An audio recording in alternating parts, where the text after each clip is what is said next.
لبيك اللهم لبيك لبيك لا شريك لك لبيك إن الحمد والنعمة لك والملك. വിശദമായ കാര്യങ്ങൾ നമ്മുടെ ജീവിതത്തിൽ ഹജ്ജിൻ്റെ ഇടയിൽ വന്നു കഴിഞ്ഞാൽ നമ്മൾ 3 ദിവസം നോമ്പെടുക്കേണ്ടതുണ്ട്. അതുമല്ലെങ്കിൽ 6 മിസ്കീനുകൾക്ക് നമ്മൾ ചെയ്യണം ഭക്ഷണം കൊടുക്കണം. അപ്പോൾ അതുകൊണ്ട് തന്നെ വിലക്കപ്പെട്ട കാര്യങ്ങൾ എന്തൊക്കെയാണ് എന്നുള്ളത് നമ്മൾ അറിയണം. ഇതൊക്കെയാണ് നമ്മൾ ഹജ്ജിൽ നമ്മൾ മനസ്സിലാക്കേണ്ട കാര്യങ്ങൾ. ആ പുസ്തകത്തിൽ അത് ചെയ്തുകൊണ്ട് കൃത്യമായി വിശദീകരിക്കുന്നത്. അപ്പോൾ ഏതായാലും പുരുഷന്മാർ ഇഹ്റാമിൻ്റെ വസ്ത്രത്തിൽ, സ്ത്രീകൾ ഇഹ്റാമിൻ്റെ വസ്ത്രത്തിലായി ഫ്ലൈറ്റിലേക്ക് കയറുകയാണ്. അപ്പോൾ നമ്മൾ ആ സ്ഥലത്ത് ചെന്നിറങ്ങുമ്പോഴൊക്കെ ഞാൻ പറഞ്ഞല്ലോ, ദിക്റുകളും ദുആകളും നമ്മൾ എന്ത് ചെയ്യുക, അത് ശീലമാക്കി മാറ്റുക. അവിടെയും അല്ലാഹുവിൽ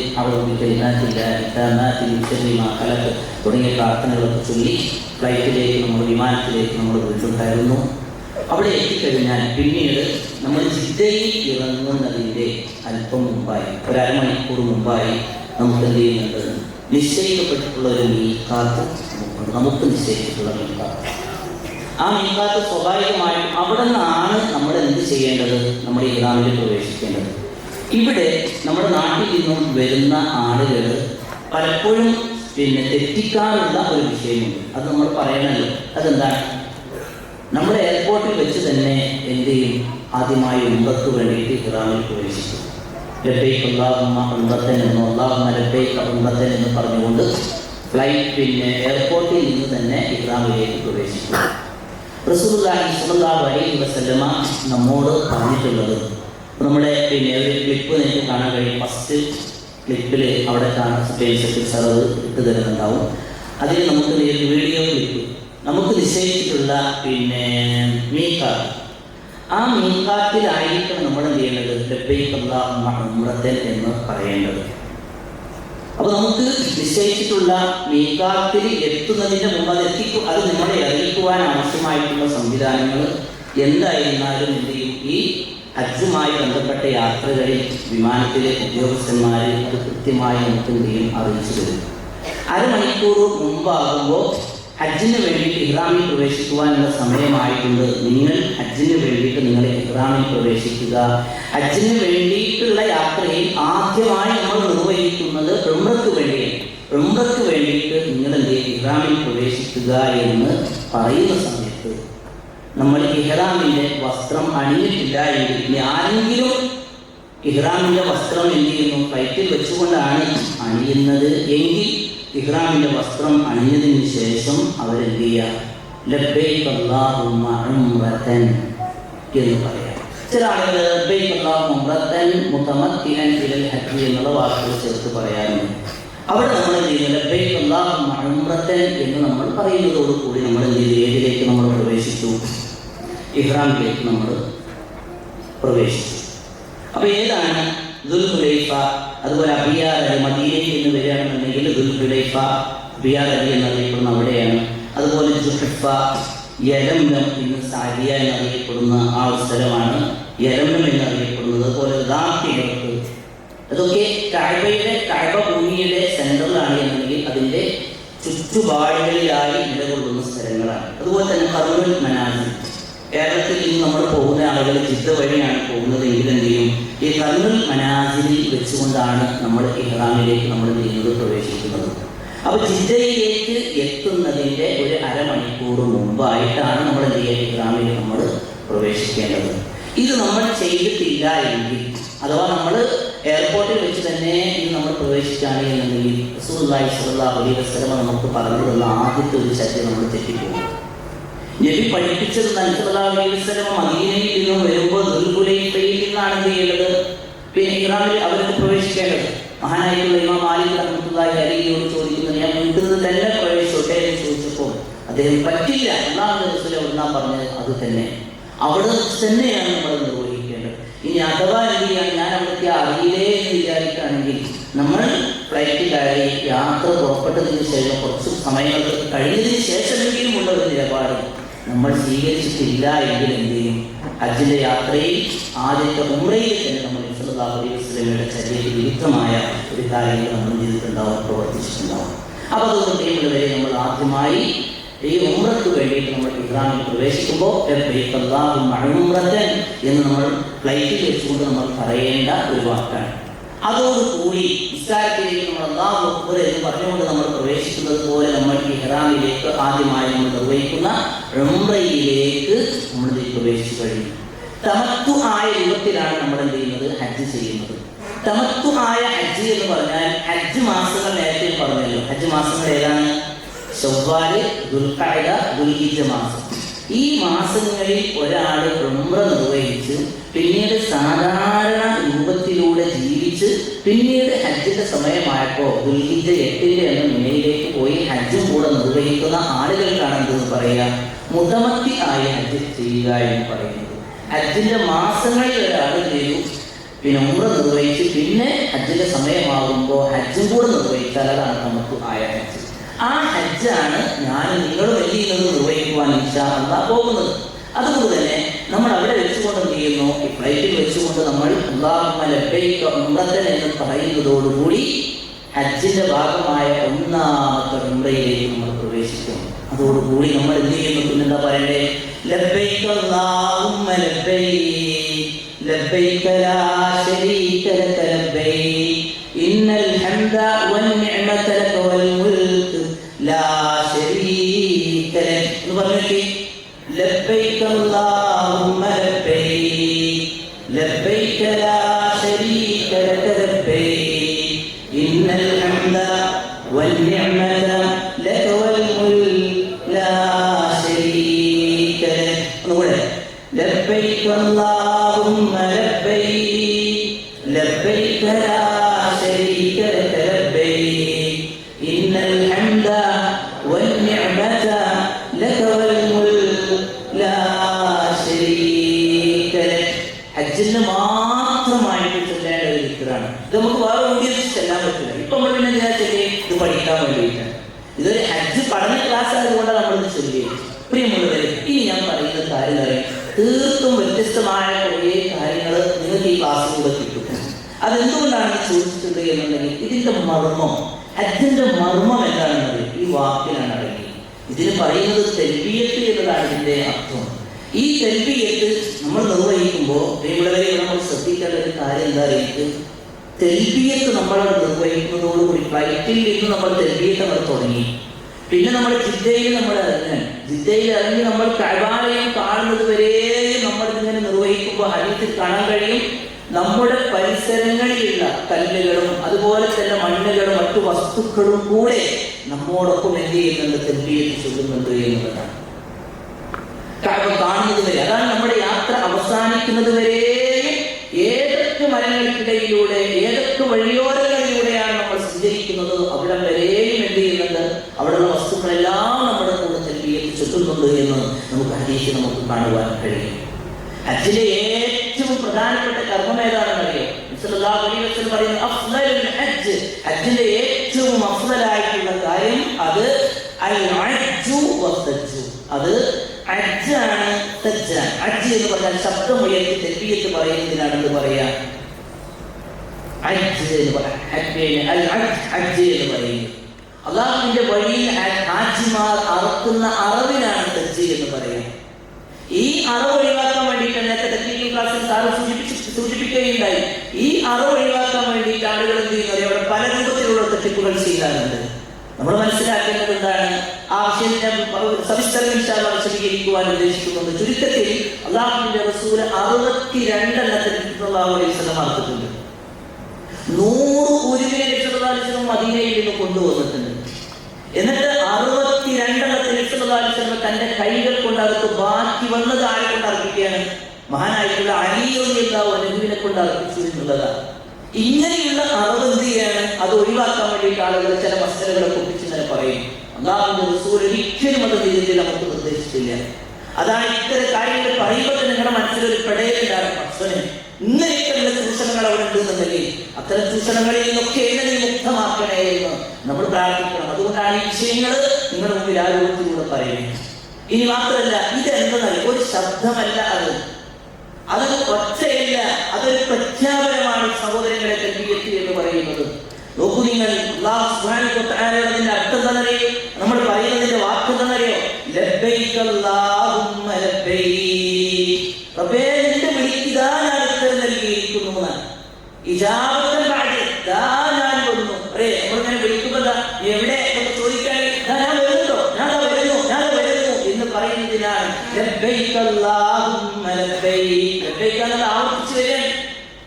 നിന്റെ വിളിക്കിതാ ഞാൻ ഉത്തരം നൽകിയിരിക്കുന്നു. അടുത്തതല്ല ലാ ശരീക ലക, നിനക്ക് പങ്കുകാരില്ല. ഇന്നൽ ഹംദ, തീർച്ചയായും എല്ലാ സ്തുതികളും. അതിന് വേണ്ടിയിട്ട് നമ്മളൊരു പക്ഷേ പണമടച്ചത്, നമ്മൾ ഒരുപാട് കാലം കൊണ്ടു നടന്ന നമ്മുടെ ആഭരണങ്ങൾ വിറ്റുകൊണ്ടായിരിക്കും, നമ്മൾ ഒരുപാട് കാലം അഭിമാനപ്പെട്ട നമ്മുടെ സ്ഥലങ്ങൾ വിറ്റുകൊണ്ടായിരിക്കും, പലതും വിറ്റുകൊണ്ടായിരിക്കും നമ്മൾ വന്നത്. പക്ഷേ റബ്ബിനോട് ഇന്റെ പണം വെച്ചുകൊണ്ട് ഇന്നല്ല പറയണേ, ഞാൻ ഇങ്ങോട്ടേക്ക് വരാൻ ആവശ്യമായ എന്തൊക്കെ കാര്യങ്ങളുണ്ടോ അതിന്റെ മുഴുവൻ കാരണക്കാരനും റബ്ബേ നീ മാത്രമാണ്. അതുകൊണ്ട് ഇന്നൽ ഹംദ, എല്ലാ സ്തുതികളും, വൽ നിഅമത, എല്ലാ അനുഗ്രഹങ്ങളും ലക്കാതെ നിനക്കുള്ളതാണ്, അധികാരവും നിനക്കുള്ളതാണ്. ലാ ശരീക ലക, നിനക്ക് പങ്കുകാരില്ല. ആ പങ്കുകാരില്ല എന്നുള്ളത് പറയുവാൻ ഒരു പ്രത്യേകമായ ഒരു കാരണമുണ്ട്. പരിശുദ്ധ ഖുർആൻ നമുക്ക് കാണുവാൻ കഴിയും. സൂറത്ത് തൗബയിലെ 28-ാമത്തെ ആയത്ത്, സൂറത്ത് തൗബയിലെ 28-ാമത്തെ വചനം. എന്റെ പ്രിയപ്പെട്ട ഉമ്മമാരെ, എന്റെ പ്രിയപ്പെട്ട സഹോദരങ്ങളെ, ഹാജിമാരെ, ഈ ആയത്തുകൾ നിങ്ങൾ നോട്ട് ചെയ്യണം. ഇവിടെ പറയാ യാ അയ്യുഹല്ലദീന ആമനൂ ഇന്നമൽ മുശ്രികൂന നജസുൻ ഫലാ യഖറബുൽ മസ്ജിദൽ ഹറാമ ബഅദ ആമിഹിം ഹാദാ. മുഅ്മിനീങ്ങളെ, ഇന്നമൽ മുശ്രികൂന നജസുൻ, തീർച്ചയായും മുശ്രിക്കുകൾ നജസ് തന്നെയാണ്. പ്രിയമുള്ളവരെ ശ്രദ്ധിക്കട്ടോ, തൽബിയത്തുമായി കണക്ട് ചെയ്തുകൊണ്ടുള്ള ഒരായത്താണ് ഞാൻ നിങ്ങളുടെ ശ്രദ്ധയിലേക്ക് കൊണ്ടുവരുന്നത്. അല്ലാഹു പറയാണ്, മുഅ്മിനീങ്ങളെ, മുശ്രിക്കുകൾ നജസാണ്. അല്ലാഹുവിൽ പങ്കു ചേർക്കുന്നവരായ ആളുകൾ, ബഹുദൈവാരാധകരായിട്ടുള്ള ആളുകൾ നജസാണ് എന്നാണ് പറഞ്ഞത്. എന്താ നജസ് എന്ന മാലിന്യമാണ്, അഴുക്കാണ് എന്നാണ് പറഞ്ഞത്. അതിന്റെ വിശദീകരണത്തിലേക്ക് ഞാൻ പോകുന്നില്ല, നിങ്ങൾ മനസ്സിലാക്കിയാൽ മതി നജസ് എന്നുള്ളതിന്റെ അർത്ഥം എന്താണെന്നുള്ളത്. ഓരോന്നും എടുത്തു പറയുമ്പോൾ ബുദ്ധിമുട്ടുണ്ടാകുന്നതുകൊണ്ടാണ് ഞാൻ പറയാറുള്ളത്. എന്നിട്ട് പറയും ഫലാ യഖറബുൽ മസ്ജിദൽ ഹറാമ ബഅദ ആമിഹിം ഹാദാ. അതുകൊണ്ട് തന്നെ അവർ ഈ വർഷത്തിന് ശേഷം അവർ മസ്ജിദുൽ ഹറാമിലേക്ക് വരരുത്. ആര് വരാൻ പാടില്ല? അല്ലാഹുവിൽ പങ്കു ചേർക്കുന്നവർ വരാൻ പറ്റില്ല. അല്ലാഹുവിൽ പങ്കു ചേർക്കുന്നവർ മസ്ജിദുൽ ഹറമിലേക്ക് വരാൻ പാടില്ല. ഹിജ്റയുടെ 9-ാം വർഷം റസൂലുള്ളാഹി സ്വല്ലല്ലാഹു അലൈഹി വസല്ലം എന്ത് ചെയ്യുന്നുണ്ട്? നബി ഹജ്ജിന് വേണ്ടി വരുന്നതിന്റെ മുമ്പ് അബൂബക്കർ സിദ്ദീഖ് റളിയല്ലാഹു അൻഹുവിനെയും അലി റളിയല്ലാഹു അൻഹുവിനെയും പറഞ്ഞയക്കുകയാണ്. എന്നിട്ട് കഅബയെ വിശുദ്ധമാക്കി, അതിനെ ശുദ്ധിയാക്കി, എന്തിൽ നിന്ന്? അവിടെയുള്ള വിഗ്രഹങ്ങളെല്ലാം തന്നെ എടുത്ത് പുറത്തേക്കിട്ടു. അവിടെ മറ്റു വിശ്വാസികൾ ഉണ്ടായിരുന്നു, മുശ്രിക്കുകളായ ആളുകൾ ഉണ്ടായിരുന്നു. ഇല്ല, ഇവിടെ താമസിക്കാൻ പറ്റില്ല എന്ന് പറഞ്ഞുകൊണ്ട് അവരെ ഹറമിന്റെ അതിർത്തിക്ക് പുറത്തേക്ക് കൊണ്ടുപോയി. ആ കഅബയുടെ ഉള്ളിൽ മാത്രമല്ല, മസ്ജിദുൽ ഹറമിന്റെ ഉള്ളിൽ മാത്രമല്ല, അതിന്റെ പരിസരങ്ങളിൽ, മക്കയുടെ പുറത്ത് ഹറമിന്റെ ബോർഡർ തന്നെ ഒരുപാട് ദൂരമാണ്, ഒരുപാട് വിശാലമായ സ്ഥലമാണ്. ഒരു ഭാഗത്ത് അറഫ വരെയും, ഇങ്ങനെ ഓരോ ഭാഗം അതിന്റെ ഹറമിന്റെ അതിർത്തിക്ക് പുറത്തേക്ക് അത് കൊണ്ടുപോയി. ഇവിടെ ഒന്നാമത് ഞങ്ങൾക്ക് വരണ്ടാന്ന് പറഞ്ഞു. എന്നിട്ട് അല്ലാഹു സുബ്ഹാനഹു വ തആല പറയാണ്, മുശ്രിക്കുകൾ അങ്ങോട്ട് വരാൻ പാടില്ല. ആജ്മാരായ ആളുകൾ നമ്മൾ അവിടേക്ക് പോകുമ്പോൾ ചെയ്യുന്നു, ഈ കഅബയിൽ ജിദ്ദയിലേക്ക് ഇറങ്ങുന്നതിന്റെ അരമണിക്കൂർ മുമ്പ് നമ്മൾ എന്ത് ചെയ്യുന്നു? അവിടെ പറയാണ് ലബ്ബൈക അല്ലാഹുമ്മ ഉംറതൻ, ഇദാ നീ ഉംറയ്ക്ക് വേണ്ടി വിളിച്ച് ഞാനിതാ ഉത്തരം നൽകിയിരിക്കുന്നു എന്ന് പറഞ്ഞതിന് ശേഷം പറഞ്ഞതാ ലബ്ബൈക അല്ലാഹുമ്മ ലബ്ബൈക. റബ്ബേ നീ വിളിച്ചത് കൊണ്ടാ ഞാനിതാ വന്നിരിക്കുന്നു. ലാ ശരീക ലക, നിനക്ക് പങ്കുകാരില്ല. എന്താണ് ആവർത്തിച്ച് പറയാൻ കാരണം? അല്ലാഹ് പറഞ്ഞിട്ടുണ്ട്, മസ്ജിദുൽ ഹറമിലേക്ക് വരുമ്പോ അല്ലാഹുവിൽ പങ്കു ചേർത്തുകൊണ്ട് വരാൻ പറ്റില്ല. അല്ലാഹുവിൽ പങ്കു ചേർത്തുകൊണ്ട് അങ്ങോട്ട് വരാൻ പറ്റില്ല എന്ന് പരിശുദ്ധ ഖുർആനിന്റെ നസ്സാണ്. അതുകൊണ്ട് നമ്മൾ കഅബ കാണുന്നത് വരെ പറയാണ്, ഇല്ലട്ടോ ഞാൻ ഇതിൽ പങ്കു ചേർക്കുന്നവനല്ല, യോഗ്യതയുള്ളവനായിട്ടാണ് ഞാൻ വരുന്നത് എന്നതാ പറയുന്നത്. മാത്രമല്ല, എന്താണ് ഈ ശിർക്ക് എന്ന് പറഞ്ഞാൽ നമ്മുടെ ജീവിതത്തിൽ ഉണ്ടോ നമ്മൾ ആലോചിക്കണ്ടേ? ശിർക്ക് എന്താണ് എന്നതിനെ പറ്റി നമുക്കറിയണം. കാരണം ശിർക്ക് എന്നുള്ള പാപം, നേരത്തെ പറഞ്ഞ ഒരുപാട് പാപങ്ങൾ നമ്മുടെ ജീവിതത്തിൽ വന്നിട്ടുണ്ടാവും. പ്രിയമുള്ളവരെ, സ്വർഗ്ഗരതിയിലൂടെ പോയ ആളുകൾ ഉണ്ടാവാം, വ്യഭിചരിച്ചവരായ ആളുകൾ ഉണ്ടാവാം, അതുപോലെ തന്നെ സാമ്പത്തികമായ അവിഹിതമായ വഴികൾ സ്വീകരിച്ചവരായ ആളുകൾ ഉണ്ടാവാം. ഇതൊക്കെ മറികടക്കാനുള്ള വഴി എന്താ? സല്ലല്ലാഹു അലൈഹി വസല്ലമയുടെ അടുക്കലേക്ക് ഒരു സഹാബി വരെ വന്നിട്ട് പറഞ്ഞു, ഞാനൊരു സ്ത്രീയെ ഞാൻ വിളിച്ച് ചുംബിച്ചു, അവിഹിതമായി ചുംബിച്ചു. സല്ലല്ലാഹു അലൈഹി വസല്ലം പറഞ്ഞു, അതിന് പ്രതിക്രിയയായിട്ട് പറഞ്ഞത് അത് നമസ്കാരം വർദ്ധിപ്പിച്ചു എല്ലാം പറഞ്ഞു. സിനാ എന്ന തെറ്റിലേക്ക് പോയിട്ടില്ല, അതിലേക്ക് അടുത്തതേ ഉള്ളൂ. നീ നമസ്കാരം വർദ്ധിപ്പിക്കണമെന്ന് ഒന്നോക്കു. നിങ്ങൾ ആ ഒരു തെറ്റിനെ മറികടക്കാൻ നമസ്കാരം കൊണ്ട് കൽപ്പിച്ചു. അതിന് തന്നെ പോരായ്മകൾ വരികയാണെങ്കിൽ അറുത്തുകൊണ്ട്, ആടിനെ അറുത്തുകൊണ്ട് നമുക്ക് രക്ഷപ്പെടാൻ പറ്റും, നോമ്പ് പിടിച്ചുകൊണ്ട് നമുക്ക് രക്ഷപ്പെടാൻ പറ്റും. എന്നാൽ അള്ളാഹുവിൽ പങ്കു ചേർക്കുന്ന ഒരു തെറ്റ് വന്നിട്ടുണ്ട് എന്നുണ്ടെങ്കിൽ ആ പാപം, ആ ശിർക്ക് നമ്മുടെ ജീവിതത്തിൽ വന്നാൽ നമ്മുടെ സകലമായ കർമ്മങ്ങളും എന്ത് ചെയ്യുന്നയോ ബാക്കിലായി പോകും. ആ വ്യക്തി നഷ്ടക്കാരനായി പോകും. ഇതെന്തിനാ ഞാൻ പറഞ്ഞത്? ഇത് പറയുമ്പോൾ ഈ കാര്യം എത്രമാത്രം പറയാൻ ഇത് പറയണം. കാരണം നമ്മൾ ഹജ്ജിലുടനീളം നമ്മൾ പറയുന്ന ഒരു വാക്കാണെന്ത്? ലബ്ബൈക അല്ലാഹുമ്മ ലബ്ബൈക് ലബ്ബൈക ലാ ശരീക ലക ലബ്ബൈക്. ഇനി നമ്മൾ ഹജ്ജ് തുടങ്ങുമ്പോഴും നമ്മൾ മിനയിലേക്ക് പോകുമ്പോൾ, മിനയിൽ നിന്ന് നമ്മൾ അറഫയിലേക്ക് പോകുമ്പോൾ, അറഫയിൽ നമ്മൾ മുസ്ദലിഫയിലേക്ക് പോകുമ്പോഴൊക്കെ നമ്മൾ പറയാ, റബ്ബേ നീ വിളിച്ചത് കൊണ്ടാണ് ഞാൻ മിനയിലേക്ക് വന്നത്, റബ്ബേ നീ വിളിച്ചത് കൊണ്ടാണ് ഞാൻ അറഫയിലേക്ക് വന്നത്, റബ്ബേ നീ വിളിച്ചത് കൊണ്ടാണ് ഞാൻ മുസ്ദലിഫയിലേക്ക് വന്നത്, റബ്ബേ നീ വിളിച്ചത് കൊണ്ടാണ് ഞാൻ ഇവിടേക്ക് വന്നത്. ഇതാ ഞാൻ അറിയുന്നു. എന്റെ ടെക്നിക്കൽ ക്ലാസ്സിൽ പറഞ്ഞില്ലേ, അള്ള എന്ത് പറഞ്ഞു? അള്ള ഓടാൻ പറഞ്ഞു, ഓടുകയാണ്. അള്ള എറിയാൻ പറഞ്ഞു, എറിയാണ്. അല്ലാഹു സുബ്ഹാനഹു വ തആല എന്തൊക്കെ ചെയ്യാൻ പറഞ്ഞു അതൊക്കെ നമ്മൾ ചെയ്യാണ്. എങ്കിൽ പ്രിയമുള്ളവരെ, ഇത് പറയുമ്പോൾ റബ്ബിനോട് പറയാ, ലാ ശരീക ലക, നിനക്ക് ഞാൻ പങ്കു ചേർക്കൂലട്ടോ. ഇത് നോക്കൂ, നിങ്ങൾ ശിർക്ക് വന്നാലുണ്ടാവും നമ്മുടെ ജീവിതത്തിൽ വരാനിരിക്കുന്ന പ്രയാസങ്ങൾ അല്ലാഹു ശിർക്കിൽ നിന്നും അത്തരം പിഴച്ച വിശ്വാസങ്ങളിൽ നിന്നും അല്ലാഹു നമ്മെ കാത്തുരക്ഷിക്കുമാറാകട്ടെ. ഒന്നാമത്തെ അറിയോ, നീ മാനമല്ലാഹുവിൽ പങ്കു ചേർക്കുകയാണ് എന്നുണ്ടെങ്കിൽ നിന്റെ പ്രവർത്തനങ്ങൾ പരിശുദ്ധമായി പോകും.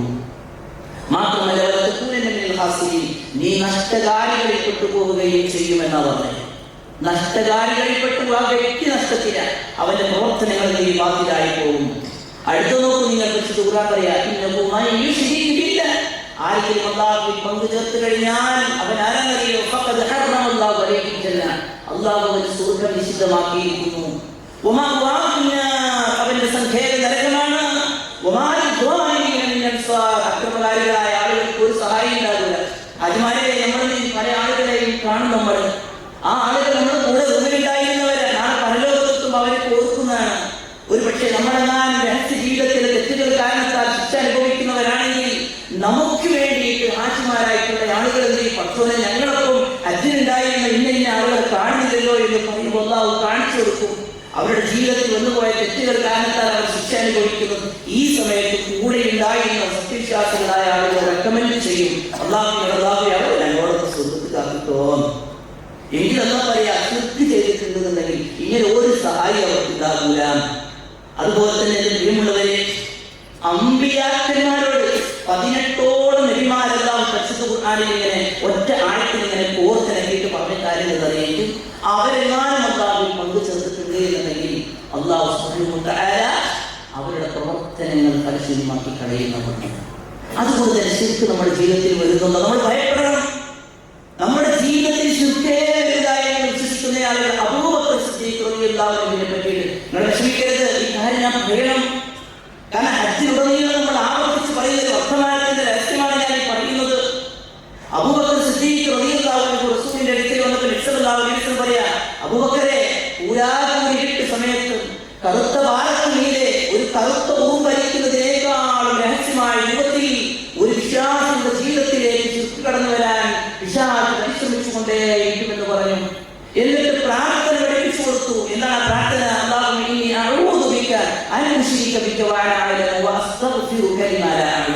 അല്ലാഹുവേ, അറിഞ്ഞുകൊണ്ട് നിന്നെ പങ്കു ചേർക്കുന്നതിൽ ഞാൻ എന്നോട് രക്ഷ തേടുകയാണ്. അറിവില്ലായ്മ മൂലം വല്ലതും ചെയ്തിട്ടുണ്ടെങ്കിൽ അല്ലാഹുവേ എനിക്ക് പുറത്തു തരേണമേ എന്ന് പ്രാർത്ഥിക്കാൻ വേണ്ടി പറഞ്ഞു. ഈ ശിർക്ക് നമ്മുടെ ജീവിതത്തിലേക്ക് വന്നിട്ടുണ്ടോ? ഒരു പേടി എനിക്ക് ഉണ്ട്, നമ്മുടെ മനസ്സിലേക്ക് വന്നിട്ടുണ്ടാവും. ഞാൻ നാട്ടിൽ പ്രസംഗിച്ചപ്പോ രാത്രി ഉറങ്ങാൻ വേണ്ടി പോകുന്നതിന് മുമ്പ് ഒരു സുഹൃത്ത് എന്നെ വിളിച്ചുകൊണ്ട് പറഞ്ഞു, ആ പ്രാർത്ഥന നിങ്ങളൊന്ന് എനിക്ക് പറഞ്ഞു തരട്ടോ.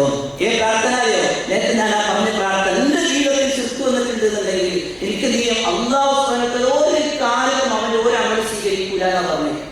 ഖബർ ശിക്ഷയെ പറ്റി പറഞ്ഞു. സല്ലല്ലാഹു അലൈഹി വസല്ലം കുറെ ഖബറുകൾക്കിടയിലൂടെ സഞ്ചരിക്കുമ്പോൾ തന്റെ കോവർക്കെഴുതി വിറവി പിടിച്ചുകൊണ്ട് ഞാൻ പിറകോട്ട് ഓടുന്ന കണ്ടപ്പോൾ സല്ലല്ലാഹു അലൈഹി വസല്ലം ചോദിക്കുക, ഈ ഖബറിന്റെ ഉള്ളിൽ കിടക്കുന്ന ആളുകൾ എങ്ങനെ മരിച്ചെന്നൊക്കെ അറിയോ? സഹാബികളിൽ ഒരാൾ പറഞ്ഞു, അൽ ഇശ്റാഖു ബില്ലാഹി, അല്ലാഹുവിൽ പങ്കു ചേർത്തുകൊണ്ടാണ് പറഞ്ഞാൽ നമ്മുടെ ഖബർ പോലും എന്താണ് ശിക്ഷ ലഭിക്കുവാൻ കാരണമാകുന്ന ഒരു കാര്യമാണ് കൊണ്ട് ചേർക്കാനുള്ളത്. ഈ ശിർക്കുമായിട്ട് നമുക്ക് ഒരിക്കലും തന്നെ കഅബയെ ലക്ഷ്യമാക്കിയിട്ട് നമുക്ക് പോകാൻ പറ്റില്ല. അപ്പോ എന്താ പ്രിയമുള്ളവരെ ശിർക്ക്? അള്ളാഹുവിന് കൊടുക്കേണ്ടത് അറിയോ? അള്ളാഹ് എല്ലാ ആളുകൾക്കും നമ്മൾ കൊടുക്കുക എന്നുള്ളതാണ്. അതുകൊണ്ട് തന്നെ അള്ളാഹു ആദരിച്ചവരായ ആളുകളെ പറ്റിയിട്ട് ഞാൻ പറയാം. അള്ളാഹു ആദരിച്ചവരായ ആളുകളെ പറ്റി വളരെ ബഹുമാനിക്കുന്ന ആലോചിച്ച് മുഹമ്മദ് മുസ്തഫ സല്ലല്ലാഹു അലൈഹി വസല്ലം എന്തായാലും അർത്ഥം അള്ളാഹുവേ മുഹമ്മദ് നബിക്ക് നീ അനുഗ്രഹം ചൊരിയണേ എന്നതാണ് അതിന്റെ അർത്ഥം. ബാങ്ക് കേട്ടു, സംസാരം നിർത്തി, ഇവിടുന്ന് പറഞ്ഞ് ബാങ്ക് കൊടുക്കുന്നുണ്ട്. എന്തിനാ നമ്മൾ നിർത്തിയത് എന്നറിയാക്ക്? നബിക്ക് വേണ്ടി ദുആ ചെയ്യാൻ വേണ്ടിയിട്ടാണ് നമ്മൾ നിർത്തിയത്, ഇല്ലേ? അല്ലാഹുമ്മ സ്വല്ലി അലാ മുഹമ്മദ്, അല്ലാഹുവേ മുഹമ്മദ് നബിക്ക് നീ അനുഗ്രഹം ചൊരിയണേ. കമാ സല്ലൈത അലാ ഇബ്രാഹിം, ഇബ്രാഹിം നബിക്ക് നീ അനുഗ്രഹം ചൊരിഞ്ഞതുപോലെ. വബാരിക് അലാ മുഹമ്മദ്, മുഹമ്മദ് നബിക്ക് നീ ബറക്കത്ത് ചൊരിയണേ. ഇബ്രാഹിം നബിക്ക് നീ ബറക്കത്ത് ചൊരിഞ്ഞതുപോലെ. പിന്നെ പ്രാർത്ഥിക്കാൻ അല്ലാഹുമ്മ റബ്ബ ഹാദിഹി ദഅവത്തി താമ വസ്സലാത്തിൽ ഖായിമ ആതി മുഹമ്മദിൽ വസീലത വൽ ഫദീല, മുഹമ്മദ് നബിക്ക് എല്ലാ അനുഗ്രഹങ്ങളും കൊടുക്കണേ എന്നാണ് പറയുന്നത്. വസീലയും ഫദീലയും കൊടുക്കാൻ, നബിക്ക് വേണ്ടി ദുആ ചെയ്യാൻ. എങ്കിൽ നബിക്ക് വേണ്ടി പോലും നമ്മൾ ദുആ ചെയ്യുകയാണ് എന്നുണ്ടെങ്കിൽ നമുക്ക് ഏതെങ്കിലും ഒരു സൃഷ്ടിയോട് നമുക്ക് വല്ലതും ചോദിക്കാൻ പറ്റുമോ? ഇല്ല.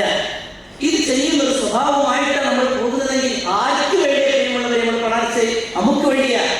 ഈ 3.5-4 ലക്ഷം രൂപ നമുക്ക് വേണ്ടിയിട്ടാണ് നമ്മൾ പണാടിച്ച്, നമ്മുടെ കബറില മോചനത്തിന് വേണ്ടിയിട്ടാ, നമ്മുടെ മനുഷ്യരെ രക്ഷയ്ക്ക് വേണ്ടിയിട്ടാ. എങ്കിൽ ഈ ശിർക്കിന്റെ അടയാളങ്ങൾ അല്ലാഹ് വിളിക്കുന്നതിന് പകരം എന്തെയ്ത് മുൻപത്ത് ബീവിനെ വിളിക്കുന്നത്, അല്ലാഹ് വിളിക്കുന്നതിന് പകരം കടുവാപ്പള്ളിയിലെ ശിർക്കിനെ വിളിക്കുന്നത്, അല്ലാഹ് വിളിക്കുന്നതിന് പകരം 1000 തവണ എന്ത് ചെയ്യുന്നത്?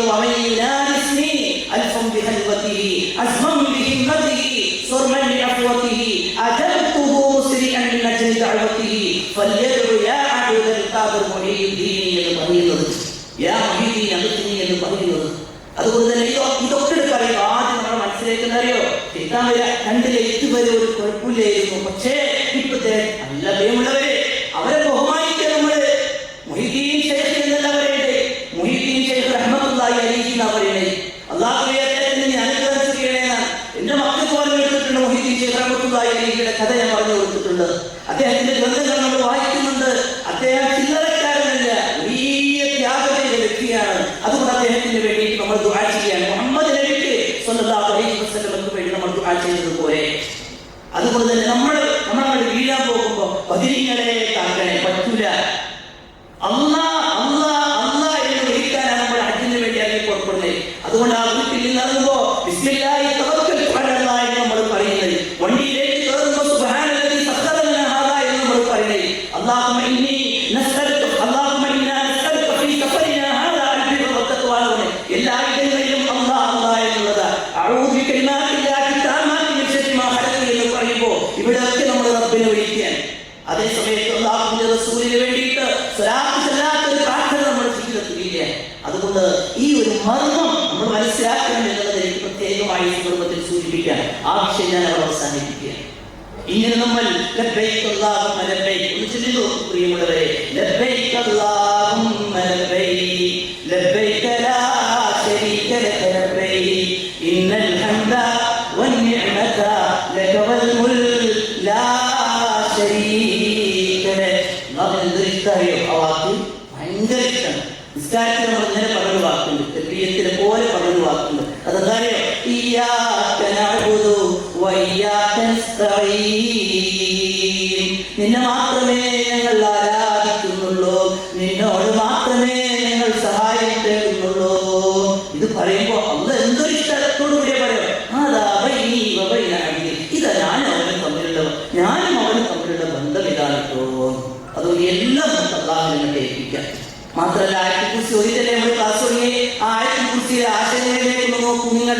അല്ലാഹു ലാ ഇലാഹ ഇല്ലാ ഹുവൽ ഹയ്യുൽ ഖയ്യൂം ലാ തഅഖുദുഹു സിനത്തും വലാ നൗം ലഹു മാ ഫിസ് സമാവാതി വമാ ഫിൽ അർദ് മൻ ദല്ലദീ യശ്ഫഉ ഇൻദഹു ഇല്ലാ ബിഇذنിഹി യഅലമു മാ ബൈന അയ്ദീഹിം വമാ ഖൽഫഹും വലാ യുഹീതൂന ബിശൈഇൻ മിൻ ഇൽമിഹി ഇല്ലാ ബിമാ ശാഅ വസിഅ കുർസിയ്യുഹു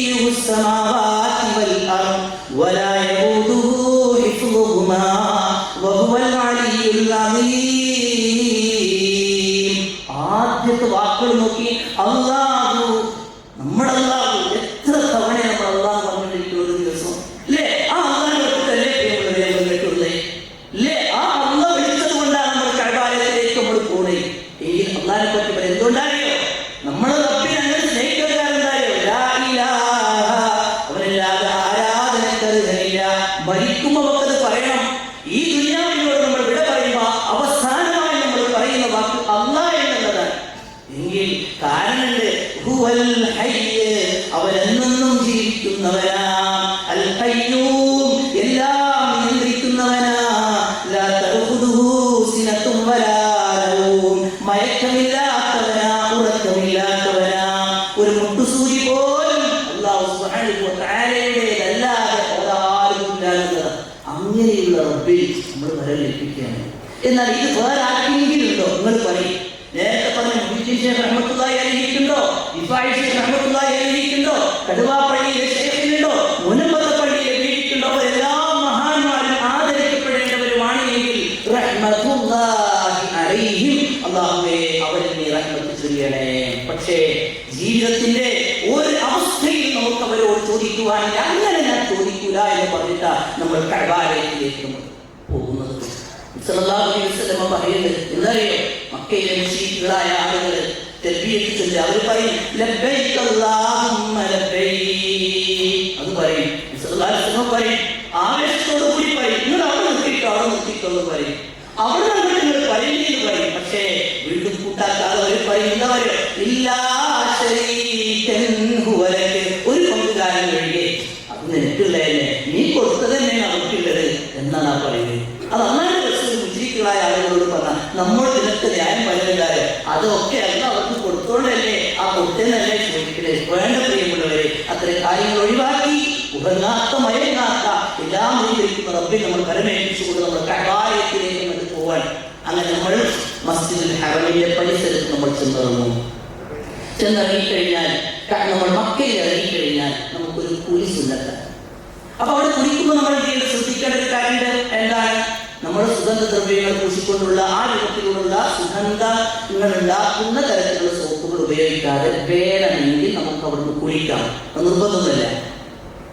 അവിടെ വെച്ചുകൊണ്ട് നമ്മൾ എന്ത് ചെയ്യുന്നു? കുളിക്കുന്നു. കുളിച്ചിട്ട് അതേ സമയത്ത് പിന്നീട് നമുക്ക് ദേഹത്തിലോ വസ്ത്രത്തിലോ എവിടെയും നമുക്ക് സുഗന്ധദ്രവ്യങ്ങൾ പൂശാൻ പാടില്ല. ആ സമയങ്ങളൊക്കെ നമ്മൾ തലമറക്കുന്നില്ല എന്ന് പുരുഷന്മാർ പ്രത്യേകമായിട്ട് എന്തെങ്കിലും നോക്കേണ്ടതുണ്ട്. ഇഹ്റാമിന് വിരുദ്ധമായ ഒരു കാര്യങ്ങൾ ചെയ്യുന്നില്ല എന്നുള്ളത് നമ്മൾ ഉറപ്പുവരുത്തിക്കൊണ്ട് നമ്മൾ എന്ത് ചെയ്യുന്നു?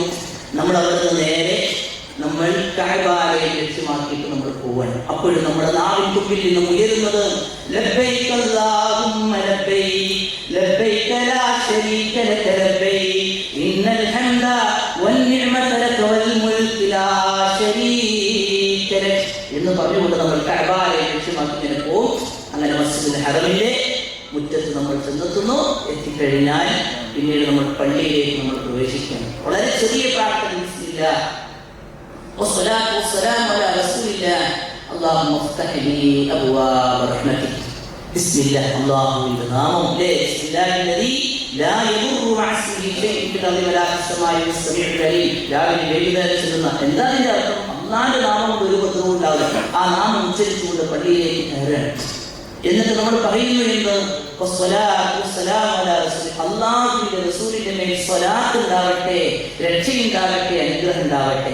എന്നിട്ട് പറയാം അല്ലാഹുമ്മ ഇഫ്തഹ് ലീ അബ്വാബ റഹ്മതിക്, നിന്റെ റഹ്മത്തിന്റെ വാതിലുകൾ എനിക്ക് നീ തുറന്നു തരണമേ. മസ്ജിദുൽ ഹറമിലേക്ക് പോകുമ്പോൾ എന്താണ് ആ മസ്ജിദുൽ ഹറമിന്റെ അനുഗ്രഹത്തിന്റെ വാതിൽ? ഒരു നിസ്കാരത്തിൽ 1,00,000 നമസ്കാരത്തിന്റെ കൂലി അവിടെ ലഭിക്കാൻ പോകുന്നത്. ആ കഅബയിലേക്കാണ് നമ്മൾ തവാഫ് ചെയ്യാൻ വേണ്ടിയിട്ട് നമ്മൾ പോകുന്നത്. നമ്മുടെ പ്രാർത്ഥനകളൊക്കെ അല്ലാഹു സ്വീകരിക്കാൻ വേണ്ടി അതിന്റെ അനുഗ്രഹത്തിന് വേണ്ടിയിട്ട് നമ്മൾ എന്ത് ചെയ്യാൻ പ്രാർത്ഥിക്കുകയാണ്. അത് കഴിഞ്ഞ് നമ്മൾ കഅബയുടെ മുറ്റത്തേക്ക് നമ്മൾ ചെന്നിറങ്ങുന്നു. കഅബയുടെ മുറ്റത്തേക്ക് നമ്മൾ ചെന്നിറങ്ങുമ്പോൾ ഹജറുൽ അസ്വദാണ് നമ്മുടെ ലക്ഷ്യം. കാരണം ഹജറുൽ അസ്വദിൽ നിന്നാണ് ചെയ്യുന്നത്, നമ്മുടെ ഹജറുൽ അസ്വദിൽ നിന്നാണ് നമ്മുടെ തവാഫ് സ്റ്റാർട്ട് ചെയ്യുന്നത്. അതിന്റെ മുമ്പ് ഇഹ്റാമിന്റെ ഡ്രസ്സ് നമ്മളുടെ പുരുഷന്മാര് അവരുടെ വലത് ചുമല് തുറന്നിട്ടുകൊണ്ടുള്ള ഒരു ഇഹ്റാം എഴുത്തിബാറിന്റെ ഡ്രസ്സ് പറഞ്ഞു. അതൊക്കെ നമുക്ക് അറിയാം, അതൊക്കെ ഒരുപാട് യൂട്യൂബിൽ മറ്റേ കണ്ടതാണ്. അതുകൊണ്ട് തന്നെ വലത് ചുമല് തുറന്നിട്ടിട്ട് ഞാൻ എന്തിനും റബ്ബേ നീ പറയുന്നത് എന്തിനും ചെയ്യാൻ ഞാൻ താല്പര്യമുള്ളവരാണ്, ഞാൻ അതിന് തയ്യാറാണ് എന്ന പ്രഖ്യാപനമാണ് യഥാർത്ഥത്തിൽ ആ എഴുത്തിബാറിന്റെ ഡ്രസ്സ് കൊണ്ട് എന്ത് ചെയ്യുന്നത്. നമ്മുടെ വലത് ചുമലിങ്ങനെ നമ്മുടെ ശക്തിയെയും ആരോഗ്യത്തെയും അത് നിന്റെ വഴി ചെലവഴിക്കാൻ റെഡിയാണ് എന്നുള്ള പ്രഖ്യാപനമാണ്. അത് കഴിഞ്ഞാൽ പിന്നീട് നമ്മൾ തവാഫ് സ്റ്റാർട്ട് ചെയ്യും. തവാഫ് സ്റ്റാർട്ട് ചെയ്യുമ്പോൾ പ്രിയമുള്ളവരെ നമ്മൾ നേരെ കഅബയുടെ മുറ്റത്തെത്തി കഴിഞ്ഞാൽ നമ്മൾ ഹജറുൽ അസ്വദിന്റെ ആ കോണിലേക്ക്, ആ മൂലയിലേക്ക് നമ്മൾ എന്ത് ചെയ്യും? അത് അതിൻ്റെ അടുത്തേക്ക് നമുക്ക് എത്താൻ കഴിയില്ല. ആഗ്രഹിക്കുന്നു, അങ്ങനെ നോക്കിയിട്ട് നമ്മളിങ്ങനെ കഅബയെ കാണുന്നത് നമ്മുടെ മനസ്സ് നിറയും അല്ലേ? കഅബ കാണുന്നത് നമുക്ക് പ്രാർത്ഥിക്കാം. പ്രത്യേകമായ പ്രാർത്ഥനകളൊന്നും റിപ്പോർട്ട് ചെയ്തിട്ടില്ല. പക്ഷെ നമ്മൾ ആ കഅബ കാണുന്നുണ്ടാകുന്ന ഈമാനികമായ ഉണർവ് നമ്മുടെ കണ്ണിലെ കണ്ണുനീരുകൾക്കും അല്ലാതെടുത്തൊരു വിലയുണ്ട്. ആത്മാർത്ഥമായി ഉള്ളൊരിക്കൽ പ്രാർത്ഥിക്കുക. എന്താ പ്രാർത്ഥിക്കുക? മബ്റൂറായ രൂപത്തിൽ അച്ഛൻ ചെയ്യുക. അതാണ് നമുക്ക് ഒന്നാമത് പറയുന്നത്. പരലോകമാണ് നമ്മുടെ ലക്ഷ്യം. ഇതൊക്കെ ഇങ്ങനെ പറഞ്ഞ് നമ്മൾ എന്ത് ചെയ്യുന്നു? കഅബയുടെ ഹജറുൽ അസ്വദിന്റെ കോണിലേക്ക് നമ്മൾ അങ്ങനെ പോവുകയാണ്. തുടങ്ങിയില്ല. അപ്പോൾ വലത് ചുമൽ തുറന്നിട്ടാണ്. അതുപോലെ കഅബാലയത്തിന് ഹജറുൽ അസ്വദിന്റെ നേരെ നമ്മളങ്ങനെ പോയി കഴിഞ്ഞാൽ ഹജറുൽ അസ്വദിന്റെ നേരെ എത്തുമ്പോൾ നമ്മൾ എന്ത് ചെയ്യുന്നു? എവിടെയാണുള്ളത് അവിടെ നിന്ന് നമ്മൾ നമ്മുടെ വലത് കൈ അതിന്റെ നേരെ ഉയർത്തിയിട്ട് നമ്മൾ പറയും ബിസ്മില്ലാഹി വല്ലാഹു അക്ബർ. വളരെ സിമ്പിളാണ് അതിന്റെ കാര്യം. നിസ്കാരത്തിലുള്ള അത്ര പ്രാർത്ഥനകൾ പോലും അനുസരിച്ചില്ല. ഈ പറയാൻ നിങ്ങൾ ചൊല്ലണമെന്ന് പറഞ്ഞ പ്രാർത്ഥന അറിയില്ലെങ്കിലും അതും കുഴപ്പമില്ല. അത്ര ഇന്നലെ ഇന്നത്തെ അയാൾക്ക് ഏറ്റവും സുന്ദരമായി ചെയ്യാൻ അത്രയും ലളിതമാണ്. ഒരു കോംപ്ലിക്കേഷൻ ഇല്ല. അങ്ങനെ എന്ത് ചെയ്യുന്നു? അവിടെ നോക്കിയില്ല അക്ബർ എന്ന് പറഞ്ഞുകൊണ്ട് പിന്നീട് പ്രാർത്ഥന അവിടെ നമുക്ക് ധരിക്കുന്ന പറഞ്ഞുകൊണ്ടുള്ള പ്രാർത്ഥന അറിയുന്ന നമുക്കത് ചൊല്ലാം. എന്നാൽ പിന്നീട് നമ്മൾ ആ ഖുവാഫിയുടെ ആദ്യത്തെ 3 ചുറ്റലിൽ പുരുഷന്മാരെന്ത് ചെയ്യുന്നു? കാലുകൾ അടുത്ത് വെച്ചുകൊണ്ട് ഈ മുഖത്തൂടെ എന്ത് ചെയ്യുന്നു? 3 തവണ അവര് കഅബാലയത്തെ ആദ്യത്തെ 3ലാണ് റമലുള്ളത്. അത് കഴിഞ്ഞാൽ ബാക്കിയുള്ളത് സാധാരണ 7 തവണ അവർ കഅബയിൽ വലയിൽ വെക്കുന്നു. 7ാമത്തെ തവണ പൂർത്തിയാക്കി കഴിഞ്ഞാൽ പിന്നീട് അവരെന്ത് ചെയ്യുന്നു? നേരെ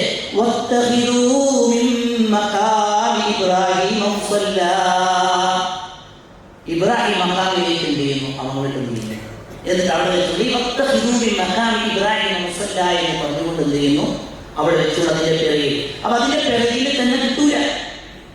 അത്രയും 10-30 ലക്ഷത്തോളം വരുന്ന ആളുകള് അവിടേക്ക് ഇങ്ങനെ ഒഴുകുന്ന സമയത്ത് അതിന്റെ അടുത്ത് നിന്നിട്ടുണ്ട് ഏരിയ. അതുകൊണ്ട് തന്നെ ഈ അറബിന്റെ എവിടെ വെച്ചുകൊണ്ടുമാരും ദീർഘമായ നിസ്കാരം പറയാൻ ഭയങ്കരമായ പ്രയാസമായി. അതുകൊണ്ട് 1ാമത്തെ റക്അത്തിൽ എന്ത് ചെയ്യുന്നു? രണ്ടാമത്തത് ഇനി നോക്കുന്നു. ഈ പ്രാർത്ഥന ഈ ഖവാഫിന്റെ വേളയിൽ നമ്മൾ എന്താ ചെയ്യുന്നത്? ഞാൻ നമ്മളോട് പറഞ്ഞത് നമ്മൾ മനസ്സ് ഒരുക്കി ഉള്ളു തുറന്നുണ്ടാവുമ്പോഴും ഇങ്ങനെ പറയാൻ നമ്മുടെ കാര്യം. അതിൽ 1ാമത് നമ്മൾ ശ്രദ്ധിക്കേണ്ടത് എന്താ? ഹംദ് ചൊല്ലണം. ഏത് സമയത്തും പ്രാർത്ഥനയുടെ സ്റ്റെപ്പാണ് ഞാൻ പറഞ്ഞു. അത് അവിടെ തന്നെ ഒന്ന് ഹംദ്, 2ാമത്തത് നബിയുടെ പേരിൽ നമ്മൾ സ്വലാത്ത് ചൊല്ലണം. നോക്കൂ, നിങ്ങൾ ഹംദ് ചൊല്ലുമ്പോൾ തന്നെ അല്ലാഹു സുബ്ഹാനഹു വ തആല ഇരട്ടിയാക്കി തരുന്ന പറഞ്ഞാൽ അൽഹംദുലില്ലാഹ് പറഞ്ഞാൽ ലഇൻ ശകർതും ലഅസീദൻ. ഹംദ് പറഞ്ഞാൽ അല്ലാഹു സുബ്ഹാനഹു വ തആല ഇരട്ടിയാക്കി തരും. ഇനിയോ നബിയുടെ പേരിൽ സ്വലാത്ത് നമ്മൾ ചൊല്ലുകയാണെങ്കിലോ അല്ലാഹു സ്വല്ലി അലാ മുഹമ്മദ്. കാരണം കഅബയുടെ അടുക്കൽ വെച്ച് ആദ്യം നമ്മൾ നബിക്ക് വേണ്ടി ദുആ ചെയ്യാൻ അറിയിക്കുന്നത്. നമ്മൾ നാട്ടുകാരെ എനിക്ക് വേണ്ടിയിട്ടാണ് കഅബയുടെ അടുക്കൽ പ്രാർത്ഥിക്കണം എന്ന് പറയില്ലേ? പലരും പറയും. പക്ഷെ നമ്മൾ ആദ്യം നമ്മുടെ കാര്യം പറയുന്നതിന് മുമ്പ് പോലും നമ്മൾ ആർക്ക് വേണ്ടിയിട്ടാണ് പ്രാർത്ഥിക്കുന്നത്?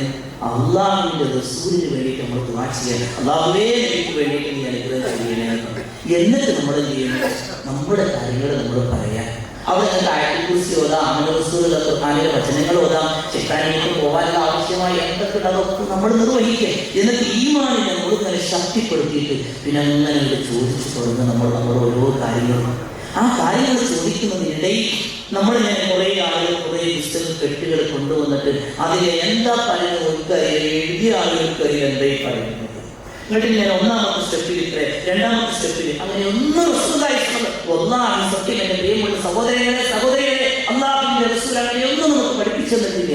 ആദ്യ ഖവാഫിന്റെ വേളയിൽ പഠിപ്പിച്ചു തന്ന പ്രാർത്ഥന ഏതായിട്ട്? റബ്ബനാ ആതിനാ ഫിദ്ദുനിയാ ഹസന വഫിൽ ആഖിറതി ഹസനത വഖിനാ അദാബന്നാർ. ഈ പ്രാർത്ഥന പഠിപ്പിച്ചു. അതന്നെ ഇവിടെ വെച്ചിട്ടാണ് ചൊല്ലേണ്ടത്.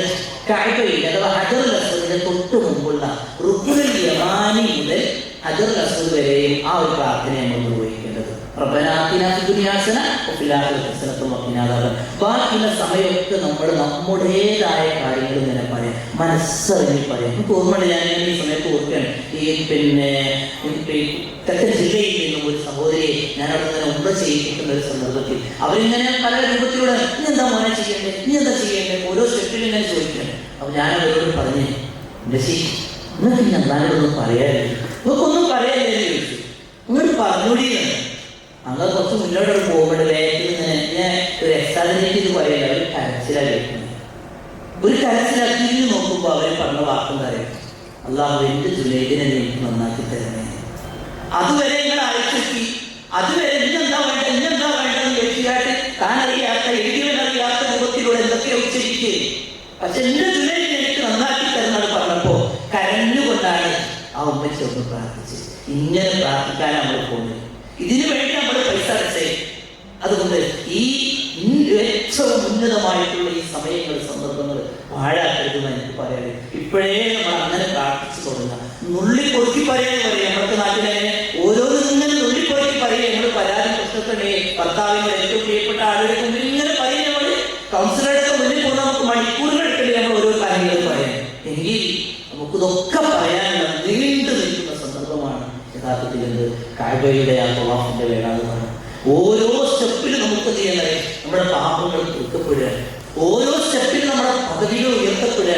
അതുപോലെ തന്നെ ഹജറുൽ അസ്വദിന്റെയും വാദിന്റെയും ഇടയിൽ നമ്മൾ അല്ലാതെ നെഞ്ചിൽ പൊട്ടി നമ്മൾ ചോദിക്കുന്നത് അത് ശരിയാണ്. അതാണെന്നുള്ളവരെ ഹജ്ജ് കഴിഞ്ഞ് വരുമ്പോ ആളുകൾ പറയും, ഹജ്ജ് കഴിഞ്ഞ് 6 മാസമായപ്പോഴേക്കും എന്റെ പേരക്കുട്ടിക്ക് ഒരുപാട് കാലമായിട്ട് കുട്ടികളില്ലേ, എനിക്ക് അല്ലാതെ കുട്ടികൾ തന്നിട്ടുണ്ട്. എനിക്കറിയാം ഉദ്യോഗസ്ഥ ദമ്പതികൾ ഒരിക്കൽ അവിടെ വന്നപ്പോ ഒരു ചെറിയ കുട്ടിയുമായിട്ടാണ് ആ ഗ്രൂപ്പിൽ വന്നിരുന്നത്. നിങ്ങൾക്കറിയോ ഞങ്ങളിപ്പോ വന്നത് എന്തിനാണെന്നുള്ളത്? കഴിഞ്ഞ തവണ ഞാനും എന്റെ ഭർത്താവും വന്നിട്ട് ഇവിടുന്ന് ഉംറക്ക് വന്നപ്പോ ഇവിടുന്ന് ഇങ്ങനെ അല്ലാതെ പറഞ്ഞു, പടച്ചോനെ ഒരു കുട്ടിനെ തന്നാല് ഞങ്ങൾ 2 ആളും കൂടെ ആ കുട്ടിയെ കൊണ്ട് അടുത്ത തവണ വരട്ടോ. ഇങ്ങനെ ഞങ്ങൾ ഇത്തവണ നിങ്ങളുടെ കൂടെ ഈ രൂപത്തിലൂടെ ഞങ്ങൾ ഉംറക്ക് വേണ്ടി വന്നത്. ഇങ്ങനെ ഒരുപാട് അവസരങ്ങൾ നമ്മളെ കാത്തിരിക്കുമ്പോൾ ആ അവസരങ്ങൾ ഒരിക്കലും നമുക്ക് പാഴാക്കാൻ പാടില്ല. ഏതെങ്കിലും ആളുകളുടെ മുമ്പിൽ ഒരു മുദ്രാവാക്യം കണക്ക് എന്തൊക്കെ ചൊല്ലി പറഞ്ഞു പോകുന്നതിന് പകരം എഴുതി വെച്ചിട്ടുള്ളവരെ ഓരോ കാര്യങ്ങൾ ചോദിക്കാനുള്ളതൊക്കെ എഴുതി വെച്ചുകൊണ്ട് നമ്മൾ കൊണ്ടുപോയാൽ അങ്ങനെ റബ്ബിനോട്